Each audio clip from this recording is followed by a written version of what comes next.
ఎర్ర ఎర్రి పప్ప, ఎటువంటి కష్టము పడకుండా అసలు ఏ క్వాలిఫికేషన్ లేకపోయినా మీ నాన్న ఉన్నోడని ఒకే ఒక్క కారణంతో చెమట కూడా పట్టకుండా స్ట్రైట్గా ఎంటీ చైర్లో కూర్చున్న నీకేంత పొగరుంటే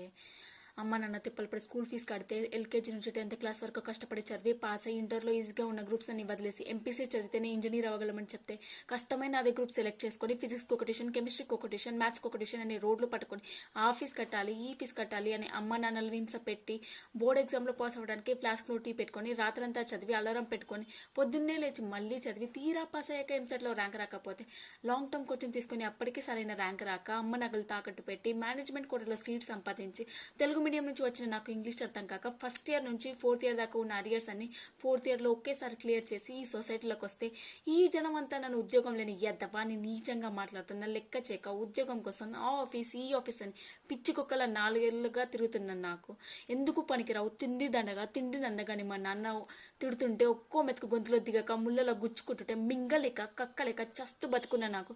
ఎవరో మహానుభావుడు మంచి మనసుతో అవకాశం ఇస్తే దాన్ని కూడా లాగేసుకోవాలని చూస్తున్న నీలాంటి బెవర్స్ గాడిని ఎదురించి ఈరోజు నీ ముందు నిల్చున్న మాట్లాడుతున్న ఉద్యోగం లేని గ్రాడ్యుయేట్ని నాకెంత పొగరుండాలరా. ఇది ఇవాల్టి నా డైలాగ్. మీకు కనుక నచ్చినట్లయితే ఈ డైలాగ్ ఏ మూవీలో ఉంది, ఎవరు చెప్పారు అన్నది కామెంట్ చేయండి. Thank you.